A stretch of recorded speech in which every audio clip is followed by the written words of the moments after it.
Hello friends. कैसे हैं आप लोग। आशा और उम्मीद करते हैं आप लोग सब स्वस्थ होंगे।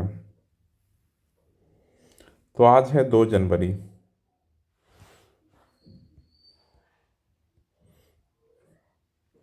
तो जो प्रशांत किशोर बोले थे 30 तारीख को कि 48 घंटे के आप बीच अगर आप सॉल्यूशन कर सकते हैं बच्चों का समस्याओं का, मतलब एक ही समस्या क्या है, सारे बच्चों का री एग्ज़ाम फिर से लेना, तो सही है। और नहीं तो 2 जनवरी से हम अनशन पर बैठेंगे।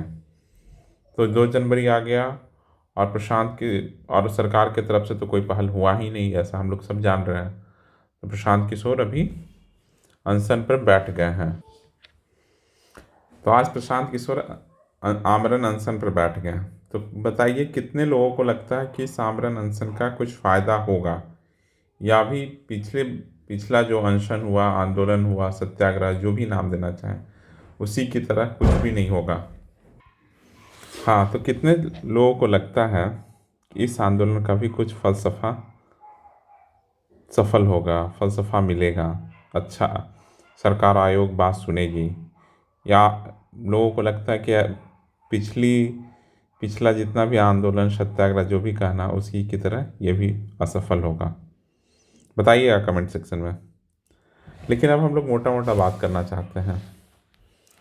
4 जनवरी को री एग्ज़ाम है बापू परीक्षा परिसर का। बापू परीक्षा हॉल का, एग्जामिनेशन हॉल का री एग्ज़ाम है। तो कल का दिन है, टुमारो का, कल का ही दिन है और फिर कुछ भी नहीं है। कल पप्पू यादव भी बोले हैं कि अगर 3 दिसंबर का हो, 3 जनवरी तक उन्होंने दिया था नोटिस कि 3 जनवरी तक आप करिएगा तो करिए, नहीं तो फिर हम लोग कुछ करेंगे। तो 3 जनवरी को अभी एक चीज़ मैं देख पा रहा था कि आंदोलन अब 2 भाग में चला गया है। आंदोलन अब 2 भाग में बंट चुका है। एक आंदोलन प्रशांत किशोर के साथ टिका हुआ और दूसरा आंदोलन पप्पू यादव के साथ जुड़ा हुआ है। ये लोग गर्दनी बाग में बैठे हैं, ये लोग गांधी मैदान में बैठे हैं।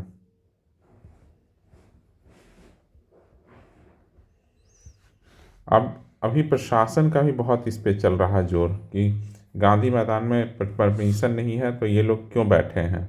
हो सकता कभी भी यहाँ पर पुलिस प्रशासन के द्वारा लाठी चार्ज हो जाए, उठा के ले जाए, कुछ भी हो सकता है, कुछ भी पॉसिबल है, क्योंकि परमिशन लेके नहीं किया गया है। लेकिन अपने स्टूडेंट के लिए क्या फ़ायदे की बात है। स्टूडेंट के लिए फ़ायदे की बात है कि फोर्स बहुत ज़्यादा लग रहा है इस आंदोलन में। फोर्स बहुत ज़्यादा प्रशांत किशोर की तरफ से, पप्पू यादव जी की तरफ से, दोनों की तरफ से बहुत फोर्स लग रहा है इस आंदोलन में। अब आंदोलन में फोर्स लग रहा है तो कुछ फलसफा आना चाहिए, लेकिन सरकार, आयोग तो अंधी है, बहरी है, सब कुछ हो रखी है, उसको तो कुछ फर्क नहीं पड़ रहा। और आजकल तो इतना इस राज्य में पॉलिटिकल इनस्टेबिलिटी भी आ गया है एक तरह से। नीतीश कुमार हो सकता है सरकार बनाने के अभी ऊहापोह की स्थिति में हो, बीजेपी से वो अलग हो जाए। जो कल सम्राट चौधरी, विजय सिन्हा बोल रहे थे कि ये क्या कर रहे हैं, वो क्या कर रहे हैं, आयोग स्वायत्त है, हो सकता है 10 दिन बाद यही झंडा लेकर आ जाएं कि नहीं, री एग्ज़ाम होना चाहिए। और जो तेजस्वी यादव री एग्ज़ाम के पक्ष में, वो बोले नहीं नहीं, सब आयोग सही कर रहा है। तो इस डायलेमा में तो राज्य गुजरता है, कब किसका झंडा किसके तरफ आ जाएगा, ये छात्रों का हित कोई नहीं साधने वाला है। तो लेकिन री एग्ज़ाम तो होना ही चाहिए। सब लोग देखो, सबसे ज़्यादा बड़ी बात है कि सारे लोग कह रहे, एक आवाज़ में कह रहे, एक सुर में बोल रहे हैं कि री एग्ज़ाम होना चाहिए। एग्ज़ाम बुरा तो हमेशा हुआ है 95% बच्चों का, लेकिन कब री एग्ज़ाम नहीं हुआ है। हमेशा री एग्ज़ाम होता ही है। कभी री एग्ज़ाम हुआ है, कभी बच्चे बैठे हैं अनशन पर, कभी नहीं बैठे हैं, तो री एग्ज़ाम क्यों होगा। कभी नहीं चाहते बच्चे, सब बच्चे एग्ज़ाम खराब होता है फिर से चले जाते हैं अपने उसी जोन में, फिर से दूसरे एग्ज़ाम की तैयारी या नेक्स्ट ईयर की तैयारी में लग जाते हैं।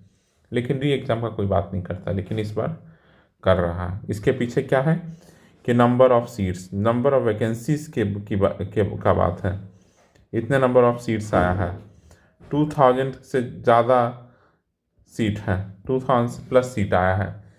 इस कारण से लोगों में बहुत उत्साह है कि कुछ अच्छा करेंगे, कुछ अच्छा होगा, अच्छा पढ़ें, इसलिए भी लोग लगे हुए हैं। अब हम लोगों को बस ये देखना है कि प्रशांत किशोर और पप्पू यादव का जो आंदोलन शुरू हो रहा है कल से, पप्पू यादव का और आज से प्रशांत किशोर का, ये हम लोगों को अपने जो गोल है, जो मंजिल है, वहाँ तक पहुँचाने में सक्षम होता है या नहीं, हम लोग बस अब देख रहे हैं। अब तो ये थोड़ा पॉलिटिकल भी हो गया है, यहाँ सिर्फ बच्चे ही नहीं है पर गांधी मैदान में, अब तो जैसे ये जन स्वराज का आंदोलन बन गया है तो जन स्वराज के बहुत सारे लोग हैं। देखिए क्या होता है। तो उसी तरह जैसे पप्पू यादव का बनेगा तो उसमें भी सिर्फ उनका आंदोलन नहीं, छात्रों का नहीं, उनके साथ उनके संगठन का के लोग भी आएंगे, तो भीड़ तो होगा। इस बीच एक नाम ख्याल आया, वो खान सर कहाँ हैं? खान सर क्या कर रहे हैं आजकल? वो तो सब कुछ बोलना बंद कर दिए हैं। उनको तो लगता है नहीं है बच्चों से कुछ मतलब है खास, बस चल रहा उनका। वो बच्चों के पक्ष में कभी नहीं आया। उनसे ज़्यादा, उनसे उनसे कम नेम फेम वाले टीचर जैसे दीपक सर, सुनामी सर, ये लोग हमेशा बच्चों के हित में, रोहित सर, ये लोग हमेशा बच्चों के हित में काम करते रहे, लेकिन बाकी लोग कुछ भी नहीं कर रहे हैं। बाकी लोग बस मज़े ले रहे हैं, पैसा कमा रहे हैं, मेंस का बैच निकाल रहे हैं। एक दिल्ली वाला कोचिंग है, वो भी मेंस का बैच निकाल रहा। चलिए आप लोग ख्याल रखिए अपना, और देखते हैं इस आंदोलन का क्या होता है अंतोगत्वा, किस रिजल्ट पे हम लोग पहुंचते हैं, कुछ होता है या नहीं होता है, सब आने वाले वक्त में पता चल जाएगा। चलिए, थैंक यू फॉर लिसनिंग। और वीडियो पसंद आया तो लाइक कीजिएगा, और चैनल पहली बार आए हैं तो सब्सक्राइब कीजिएगा। चलिए, थैंक यू।